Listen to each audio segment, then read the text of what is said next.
hello everyone रातिपुৱাই ভাত পানী খাই পিনি ৰেডি হৈ গ'লো অফিচৰ কাৰণে এইফালে পিছ মানুহজনো ৰেডি হৈ আছে কিন্তু বৰষুণ দি আছে কাৰণে ৰৈ আছে এয়া বাহিৰত অৱস্থা এনেকুৱা বৰষুণ বতৰ একদম বেয়া বৰষুণ এৰা নাই কি ডাঙৰকৈ দিয়া নাই কিন্তু সৰুকৈ দি আছে উপায় নাই ছাতি যোগাৰ কৰি লৈছোঁ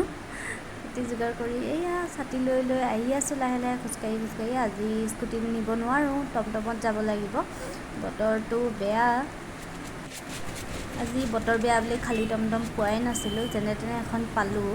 এয়া আহি আছোঁ চাওক ধেমাজি ৰাস্তা চাওক মানে বৰষুণ একেৰাহে দি আছেতো গোটেই ৰাস্তাবোৰ পানী হৈ গৈছে আৰু চাইডে চাইডে অলপ দ আছিলে ৰাস্তাবোৰৰ সেইটো কাৰণে গোটেই ৰাস্তাবোৰ পানী হৈ গৈছে আৰু এইফালে এইখিনি পানী জমা হৈ বানপানীৰ নিচিনা হৈ গৈছে এয়া আহি আছোঁ ধলং পলংকৈ ৰাস্তাটো বহুত বেয়া এইটো এয়া মোৰ অফিচ পাই গ'লোহি জনস্বাস্থ্য কাৰিকৰী বিভাগ ধেমাজি এয়া দাদাজনক যে বহুত থেংক ইউ কাৰণ তেওঁ একদম ভিতৰলৈকে থৈ গ'লহি এয়া আহিলোঁ যেনে তেনে ওপৰলৈ উঠি আহিছোঁ আজি অৱশ্যে বৰষুণ কাৰণে মই অলপ সোনকালে আহিলোঁ টমটমত আহিছোঁ বুলি আৰু সেইটো কাৰণে প্ৰায় কম আহিছে অফিচৰ এতিয়ালৈকে মেম্বাৰ ইয়াতো কোনোৱেই নাই এইখন মোৰ টেবুল মই